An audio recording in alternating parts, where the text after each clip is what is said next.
পরবর্তী ভিডিওগুলো মিস না করতে চাইলে ভিডিওর নিচে থাকা লাল বাটনে ক্লিক করে চ্যানেলটিকে সাবস্ক্রাইব করে ফেলুন। আমরা আমাদের কবুতরের ঠান্ডা ও সর্দি কাশির জন্য এই ঔষধটা খাইয়ে থাকি এবং অনেক ভালো মানের একটা ঔষধ।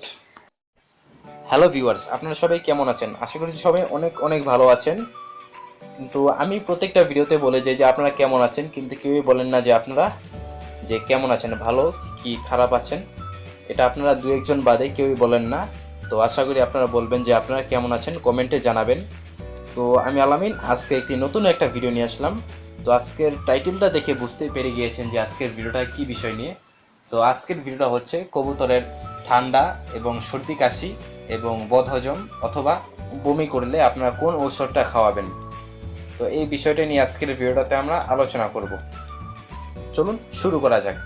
আর ভিডিওটা যদি আপনি না টেনে সম্পূর্ণ ভিডিওটা যদি আপনি দেখেন না টেনে, তাহলে আপনার জন্য উপকার হবে। এই ভিডিওটাতে আমি এখন বলে দেব যে আপনারা ঔষধটা আপনি কোন পরিমাণে খাওয়াবেন এবং কতটুকু পরিমাণে খাওয়াবেন এবং কি কি কারণে খাওয়াবেন এবং ঔষধটা মিশ্রিত করার পর আপনি কতক্ষণ সময় যাবত রাখতে পারবেন। তো সম্পূর্ণ বিষয়টি নিয়ে আজকের ভিডিওটাতে আমি আলোচনা করব। চলুন শুরু করা যাক। যারা এখনও চ্যানেলটা সাবস্ক্রাইব করতে পারেননি, দেখুন ভিডিও নিচে একটা লাল রঙের সাবস্ক্রাইব বাটন রয়েছে, সেখানে একটা ক্লিক করে চ্যানেলটিকে সাবস্ক্রাইব করে ফেলুন। তাহলে আমি পরবর্তী ভিডিও দেওয়ার সাথে সাথে আপনার মোবাইলে সেই নতুন ভিডিওটার নোটিফিকেশন পৌঁছে যাবে। চলুন শুরু করা যাক। তো আজকের ভিডিওটা হচ্ছে আমাদের কবুতরের ঠান্ডা সর্দি কাশি হলে আমরা কি করব।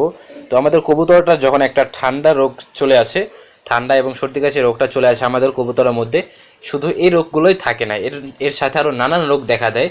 যেমন কবুতরের বমি হয় এবং বদ হজম হয়, খাবারটা হজম হয় না, এবং কবুতর দেখা যায় যে চুনা চুনা পায়খানা করে অথবা সবুজ পায়খানা করে, এবং কবুতরটা দেখা যায় যে হালকা হালকা ঝিমাতে থাকে।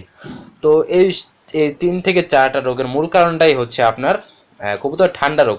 যদি আপনি ঠান্ডা রোগটা যদি দূর করতে পারেন তাহলে এগুলো চলে যাবে। তো এই বিষয়টা নিয়ে আজকের ভিডিওটা। তো কবুতরের ঠান্ডা রোগের জন্য আপনারা আজকে যে ওষুধটা খাওয়াবেন, তো সেই বিষয়টা নিয়ে এখন আমি আলোচনা করব। তো আমি আমার বড় ভাইদের অভিজ্ঞতার মাধ্যমে আমি যেটা আসলে বলতে চাই যে আমি যে ওষুধটা নিয়ে আজকে আলোচনা করব, তো এই ওষুধটা অনেক উপকারী একটা ঔষধ। তো আমার বড় ভাইরা এবং আমিও অনেক উপকার পেয়েছি আমাদের কবুতরগুলোকে এই ওষুধটা খাইয়ে। তো তাদের কাছ থেকে আসলে জানতে পারলাম যে এই ওষুধটা অনেক একটা উপকারী একটা ঔষধ। যে ওষুধটা কবুতর ঠান্ডা এবং সর্দি কাশির জন্য অনেক উপকারী একটা ঔষধ। অতিরিক্ত শীত, অতিরিক্ত বৃষ্টি এবং অতিরিক্ত গরমের কারণেও দেখা যায় যে আমাদের কবুতরের এই ঠান্ডা রোগটা চলে আসতে পারে। কবুতরের যখন সর্দি এবং কাশি আসলে ঠান্ডাটা হয়, তখন দেখা যায় যে কবুতর হাঁচি এবং কাশি দিতে থাকে, হাঁ করে বসে থাকে কবুতর, এবং কবুতরের চোখে পানি আসতে পারে কবুতরের এই ঠান্ডাজনিত অথবা এই সর্দি কাশির জন্য। আপনি যদি নাও বুঝতে পারেন যে আপনার কবুতরের সর্দি কাশি অথবা ঠান্ডা হয়েছে, তখন আপনি আপনার কবুতরটাকে ধরে আপনার কবুতরের যে নাক থাকে, নাকটা রয়েছে, এই নাকের এখান থেকে হালকা একটু চাপ দিলে দেখা যাবে যে একটু পানির মতো থাকবে। যদি দেখেন একটু পানির মতো দেখা যায়, হালকা পানির মতো যদি দেখা যায় নাকটা চাপ দিলে, তখন বুঝবেন যে আপনার কবুতরটার সর্দি কাশি অথবা ঠান্ডাজনিত রোগটা হয়েছে। আর যদি দেখেন আপনার একটা একটা কবুতর এরকম হাঁচি কাশি দিচ্ছে, তো একটা কবুতরের মাধ্যমে সম্ভবত আপনার অনেকগুলো কবুতরের শরীরেও এই রোগটা ছড়িয়ে যেতে পারে। অনেকে বলে থাকে যে এটা ভাইরাসজনিত রোগ, আবার অনেকে বলে থাকে যে এটা ভাইরাসজনিত রোগ না।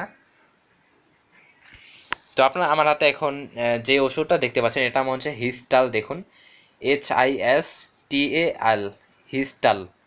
তো এই ওষুধটা আপনারা খাওয়াবেন। এটা আপনারা যে কোনো ফার্মেসি অথবা ডাক্তারের দোকানে গেলে আপনারা এই ওষুধটা পেয়ে যাবেন।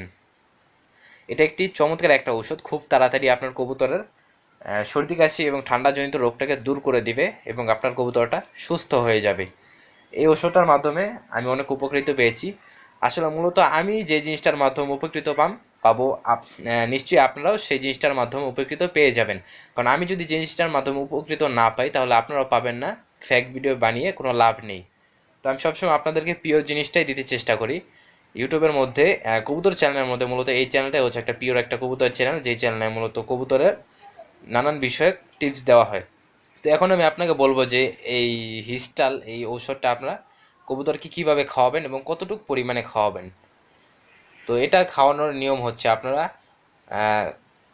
1 লিটার পানিতে আপনারা 2 ml পরিমাণ দিয়ে দেবেন, 2 মিলি পরিমাণ মিক্স করে, তারপর আপনার কবুতরকে খাওয়াবেন। 1 লিটার পানিতে 2 ml পরিমাণ। দেখতে পাচ্ছেন আপনারা স্ক্রিনশটে পিচকারির মধ্যে দেখতে পাচ্ছেন আপনারা টু এম এল দেওয়া, এখানে আপনারা 2 ml পরিমাণ পর্যন্ত ঔষধটাকে নেবেন, এরপর 1 লিটার পানির সাথে মিশ্রিত করে খাওয়াবেন।